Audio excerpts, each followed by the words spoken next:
United Nations federal government partner in bid to end early marriage, harmful traditional practices.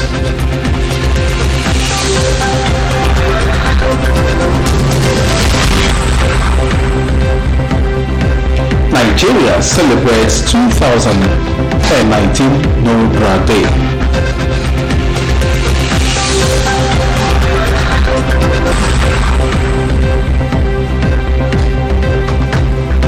Minimum wage, prepare for strike, NLC tells workers.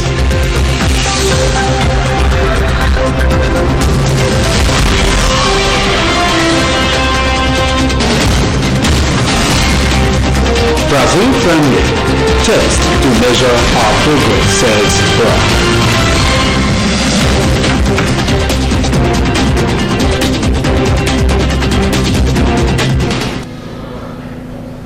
Good morning and welcome to the news. I am Jonah Oje. The United Nations is partnering with the federal government in its bids to end early marriages and harmful traditional practices against the girl child.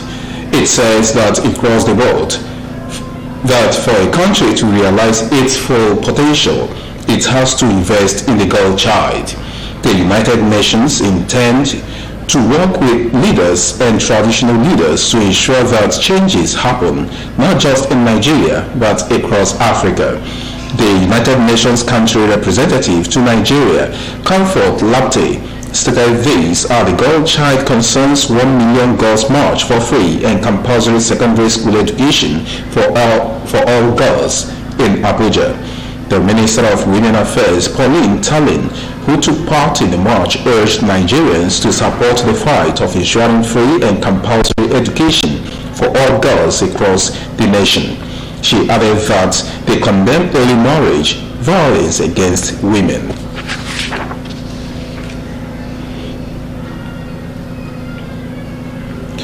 The people of Isiaq Alai in Benga local government area of Ado State live in fear following an earth tremor that hit the community. The report says that people of Elugu, Amato, Obofia, and Obuchie communities, which are the communities that make up Isiaq Alai, are now living in fear that the incident might occur again. Sources in the area report that a similar incident had occurred at Elugu-Amankala where economic trees, cash crops, farmlands, and the community's only source of potable water has been polluted. The sources were calling on the National Emergency Management Agency, NEMA, Governor Okezi Ikpeazu, the federal government, Senator representing Abia North Senatorial Zone, and Chief Whip Ojuzo Kalu. He added that their community is close to the crisis area. The sources further called for the rescue of the victims, especially by sinking borehole for them, as their only source of water supply is polluted. Some other residents who spoke to the pressmen said they were afraid of an outbreak of waterborne diseases in the community since they could not access their source of water.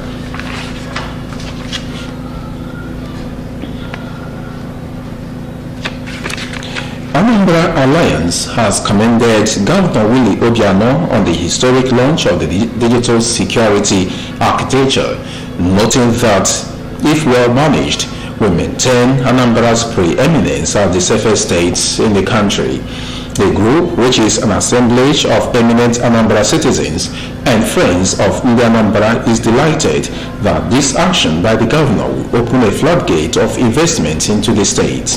The group made this commendation in a statement issued in Lagos after its emergency meeting called to discuss and appraise the development in the state.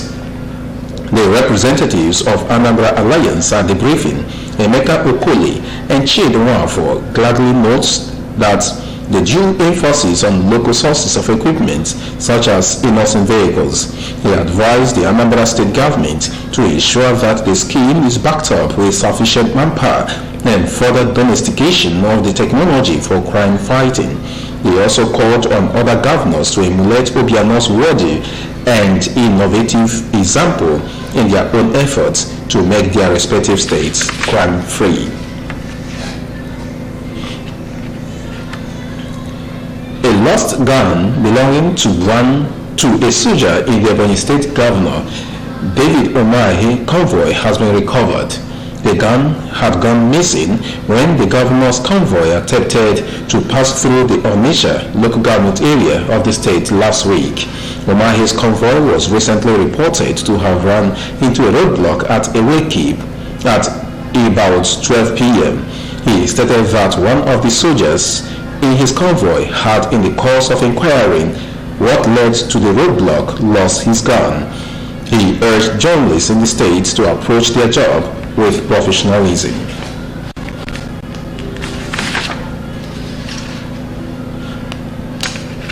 Depression has become one of the increasing and common elements in society, with its effects on people. Pregnant women and nursing mothers are not spared in the scourge of the illness, which health experts say may be triggered due to traumatic life experiences or economic conditions. MCL News takes a look at the effect and treatment of depression in pregnant women and nursing mothers. Amanda Carlo reports. Depression in pregnant and nursing mothers is defined as a form of prenatal stress and severe worry that pregnancy brings. Depression has become common due to economic hardship, traumatic and other harsh conditions most women face during pregnancy and when raising children. A medical practitioner, Ralph Carlo, who spoke to MCL News on the increasing rate of depression amongst members of the society, highlights more on the causes and symptoms of antenatal and postpartum depression. It's on increase. On record, like I said earlier, 20% or more people that comes to hospitals have issues or cases of depression, and a lot of things stimulates it. I may not really cause it a cause, it has a trigger or can trigger to manifest in a figure. Part of that happens to be someone that has issue of relationship. If you have an issue with your relationship, if you are having troubles with your relationship, you tend to have depression. If there's any history, family history, or personal history of depression, it tends to carry over into pregnancy, into the issue. And also people that have infertility issues now, people that have had long years of waiting before they conceived, due to that long therapy that tends to adjust their female hormones, the hormones in their body, it tends to make them depressed. The medical expert advised that pregnant women can receive treatment, but with caution so as to protect the unborn baby while reducing the severity of the illness. It is also discovered that most women who suffer from the illness feel reluctant to seek the needed medical attention. Dr. Carlo advised them to always seek medical attention on time to avoid endangering the growth process of their unborn children and their overall health. They can be treated, but it's sort of risky because giving medications while pregnant is sort of not too easy, it's sort of risky. So we adopt psychological means of treatment rather than medications. So such a psychotherapy is a lot more beneficial than medications. We ask the person to get more involved in a hobby, take some exercise, mix up with some friends, and the more she mixes up, the more she forgets the history of her life and tends to associate more. So medications are good, but they tend to be risky at pregnancy. So we adopt other non-medicinal patterns like exercising, good resting, and sleeping very well, and mixed up with friends and other psychological means. They are better than medications for the safety of the born child. Research and studies show a prevalence of 20% to 24% among expectant and new mothers in Nigeria suffer antenatal and postpartum depression, especially single mothers, as it is an important risk factor. Recent research also reveals that over 214 mothers attend postpartum clinics in Southeast Nigeria. Amanda Carlo, MCL News. The Inspector General of Police, Mohammed Adamu, says members of Shiites are not proscribed terrorists, therefore are free to protest. Mohammed explained that Nigerians are free to be Shiites, but not members of the proscribed Islamic movement in Nigeria. He stated that not all Shiites are targeted. According to him, only Islamic movement in Nigeria members who were proscribed as terrorists are targeted, not all Shiites. The police boss added that Nigerians who come out as Shiites and not Islamic movement in Nigeria members to stage a protest are free.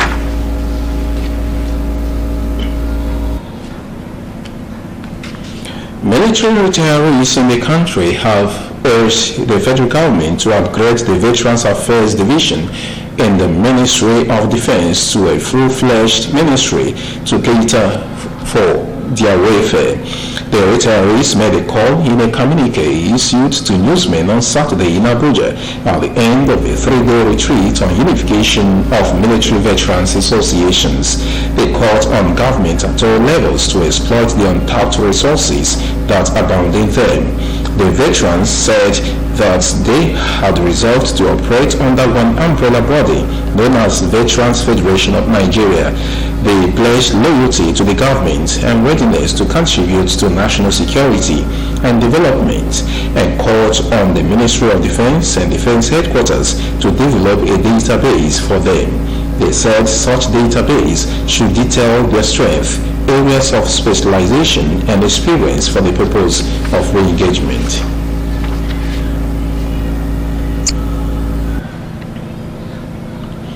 In a bid to curb the rising insecurity in the country, the ministry has announced a planned relaunch of various military exercises across the country as Southeast states look forward to the return of Python Dance 4.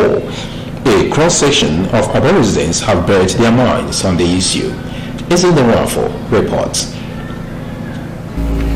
A major challenge plaguing the country is rising insecurity. Event watchers will agree that there has been an increase in crime rates across the country, including the southeast states. To address the issue of insecurity, the Nigerian Army is set to commence another round of military operations in some geopolitical zones.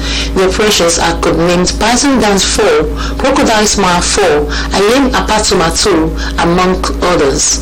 The targets of the operations are ethnic militia, cattle rustlers, and bandits. In Aba, some described it as a welcome development, while others strongly opposed the idea. The major function of the military in a democratic dispensation, just like in every other organized sector, is that they have to defend the integrity of this very office. So, but the way they are going about it now, it looks as if that this country is trying to be militarized. It's unacceptable that people now, they do not walk freely, you cannot freely express yourself and things like that. It could be a good idea if it is aimed at protecting the citizens, and particularly from preventing crime. Section 2172, particularly C, it says suppressing insurrection and acting in aid of civil authorities to restore order when called upon to do so. To restore order when called upon to do so. I'm thinking that the issue of Python dance is just like an athlete, a program the military is using to see that the civil society is calm. The respondents also advised the citizens to be law-abiding, cautious, and of good behavior during and after the military operation. They gave the advice in view of the tragic incidents that happened during Operation Python Dance in 2018. Everybody should also keep having himself very well, package himself very well, and obey the government. And if any military man goes out his way to harass and intimidate, the police is there. You can invite the police against the military. When you are right, you drink alcohol, you can invite the police. So every person to guide yourself, be very careful. If you are involved in crime, go out from crime. So if you know what to do best for yourself, you do it. You do the needful by calmly respecting the law. If you respect the law, nothing will happen to you. It pays you to be good, to be law-abiding, no matter the circumstance. So don't behave disorderly. Operation Python Dance 4 will take place in the Southeast Geopolitical Zone. It will be conducted by 82 Division of the Nigerian Army. People have been advised to report to appropriate authorities if their fundamental rights are trampled upon during the upcoming military exercise. This is aimed at checking the violation of the rights of the citizens. Izzy Nwafo, MCL News. Still to come are the news. Ambassador says Nigerian embassy in Benin Republic not attacked. 4 killed in fresh attack in Burkina Faso. UN says Turkey assault could displace 400,000 in Syria. This and more after the break. Stay tuned.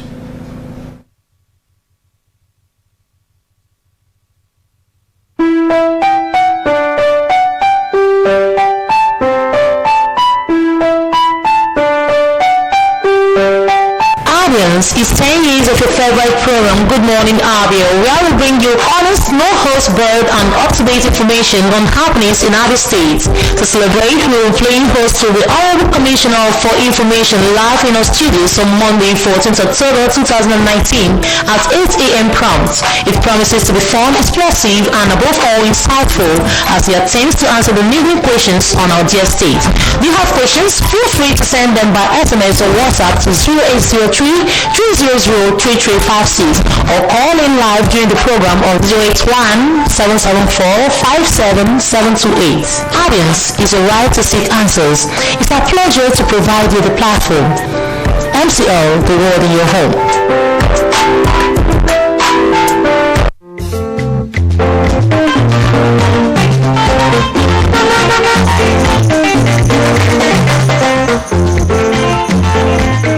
Do not deface Abia State with posters.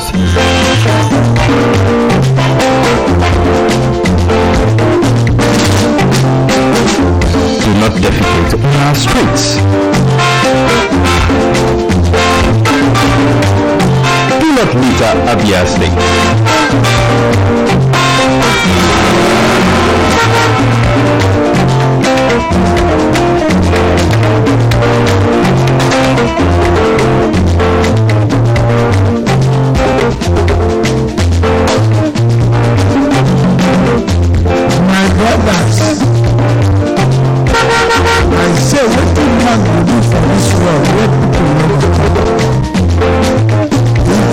Do not urinate in public places.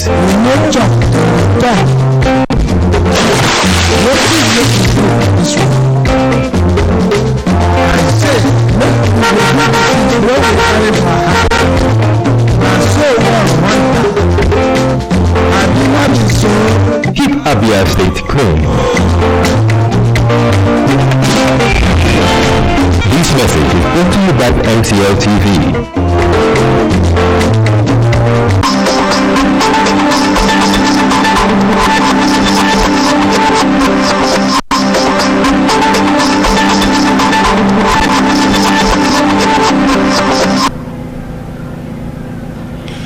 You're welcome back, and we now go to our Omaya studios where Nchetachi Chukwaja is standing by for more stories. Nchetachi, good morning.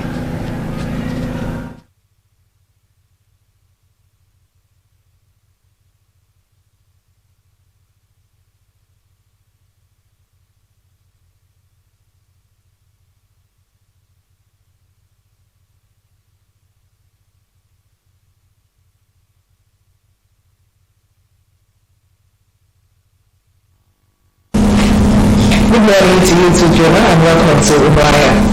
The Nigerian Labour Congress has asked state councils of the union to prepare for an indefinite strike if the federal government fails to accept its demands on the consequential adjustment of salaries as a result of the new minimum wage by 16th October 2019.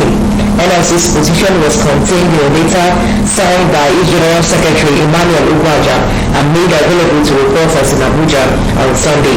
The letter also directed NLC state chapters to coordinate preparations with the TUC and the JPSNC for necessary industrial action should the time expire without an agreement as contained in the communique. However, in a move to douse tension, the Minister of Labour and Employment, Chris Ngige, has called a meeting with Labour and Joint National Public Service Negotiating Council on Monday. Labour is demanding 29% salary increase for officers on salary level 7 to 14 and 24% adjustment for officers on salary level 15 to 17. However, the federal government presented a proposal of 11% salary increase for officers on grade level 7 to 14 and 6.5% adjustment for workers on grade level 15 to 17.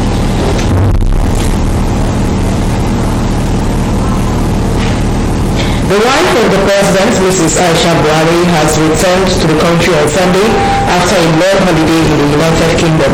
Aisha arrived at Birmingham International Airport via a British Airways flight at about 4:30 p.m. Addressing reporters on her arrival, she explained that she was away for health reasons. She said although she had observed her 6 weeks long annual leave, she needed some time away to attend to her health. The First Lady said she was happy to be home after a well-deserved rest. She also confirmed that she was fully rejuvenated to continue the work of improving the health and well-being of women, children and other vulnerable Nigerians while she was away. Aisha used the opportunity to thank her husband, President Muhammadu Buhari, as well as family and well-wishers for their support and encouragement while she was away. She was received at the airport by wives of presidents and former governors, among many associates. Amnesty International has identified 119 Nigerians among the total of 1,281 persons sentenced to death in Malaysia. Amnesty International gave the figure in its report titled "Fatally Flawed: Why Malaysia Must Abolish the Death Penalty." It said that the 1,281 death row inmates were being kept in 26 detention facilities across Malaysia. The advocacy agency said the figure was as of 22nd February 2019. The AI report said that the 119 Nigerians were convicted of hard drug-related offenses. The report said the staffing 44%, which represents 568 of all those under sentence of death, were foreign nationals from 43 countries, with Nigeria making up 21% of this group. The organization said that the percentage of inmates sentenced to death for drug-related offenses is extremely high figure for an offense that does not even meet the threshold of the most serious crimes under international law and standards for which the death penalty must not be imposed. Sunday, 13th October 2019 was observed as No Brady. The day promotes breast cancer awareness and therefore encourages wearers to go without a bra. It also helps raise funds for research. Many women who have survived breast cancer are unable to go without a bra as they need to hold their prosthesis for surgery. However, the month of October is Breast Cancer Awareness Month, and No Bra Day serves as a reminder for all women to be screened for breast cancer. Most types of breast cancer can be treated if discovered early. Screenings and breast examinations are a part of the early detection process. Nigeria's ambassador to the Benin Republic, Ambassador Kayode Oguntuashe, has refuted claims that Nigeria's embassy in Cotonou was attacked. Oguntuashe debunked the rumors in a statement made available to newsmen on Sunday. He said the rumor arose from a video clip now in circulation claiming that the embassy was attacked by hoodlums. The ambassador described the video clip as false and fake, as he maintained that the embassy was not under any form of attack. He also stated that Nigeria's embassy and its diplomatic personnel were safe and free from any form of danger. Security forces in Burkina Faso said on Sunday that 4 civilians were killed in the latest attack in the volatile northern region of the country. Saturday's attack on Saboga in the northern province of Lorem comes after armed men stormed the mosque in the town of Saboursi, killing 16. This underscores the difficulties faced by the country in its battle against jihadists. There was no immediate information about who the attackers were, But since the beginning of 2015, jihadist attacks have become more frequent and deadly in the country, especially in the north and east. Burkina Faso has been caught in a spiral of violence attributed to jihadist armed groups, some affiliated with Al-Qaeda and others affiliated with the Islamic State group. On Monday, 8 people were killed when a group of armed men attacked the village of Borno, which is 10 kilometers away from the capital of Borno province. The United Nations has expressed worry over that Turkey's deadly assault on Kurdish positions in northeastern Syria could displace up to 400,000 people within and across the affected areas.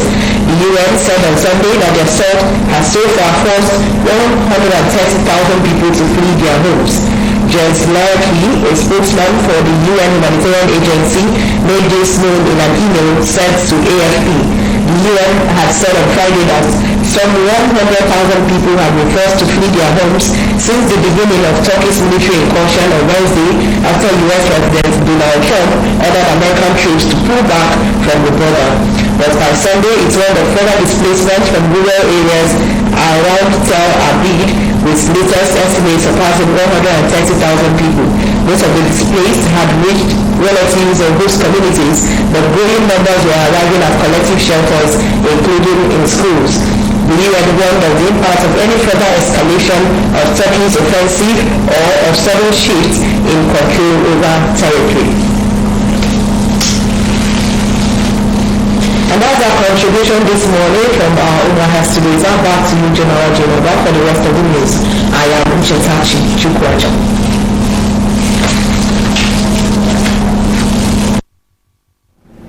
Thanks very much, Uchetachi Chukwaja. And now sports. Super Eagles coach Ganacha has described the international friendly match against Brazil as an important test for his team after their third place finish at the 2019 African Cup of Nations. Sunday's game was the Super Eagles' second game since they defeated Tunisia 1-0 to win bronze in the continental tournament in Egypt back in July. They settled for a 2-2 draw against Ukraine last month and drew 1-1 with Brazil in international friendly matches. Well said the fixture was to prepare Nigeria for their upcoming 2021 AFCON qualifiers against Lesotho and Benin Republic in November. He is confident Sunday's performance boosted the team's confidence. And to end the news this morning, a second look at the major stories. The United Nations is partnering with the federal government in its bid to end early marriages and harmful traditional practices against the girl child. October 13 is celebrated as National No Bra Day to encourage wearers to leave that brassiere at home as the day promotes breast cancer awareness.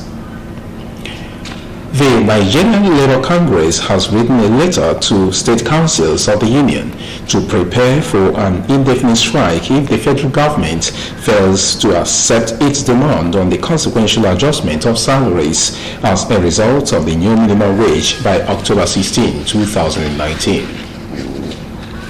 Super Eagles coach Ganacha has described the international friendly match against Brazil as an important test for his team after their third place finish at the 2019 African Cup of Nations. Sunday's game was the Super Eagles' second game since they defeated Tunisia to win bronze in the continental tournament in Egypt back in July. That was the news, and thanks for watching. I am Jonah Oje. Have a good morning.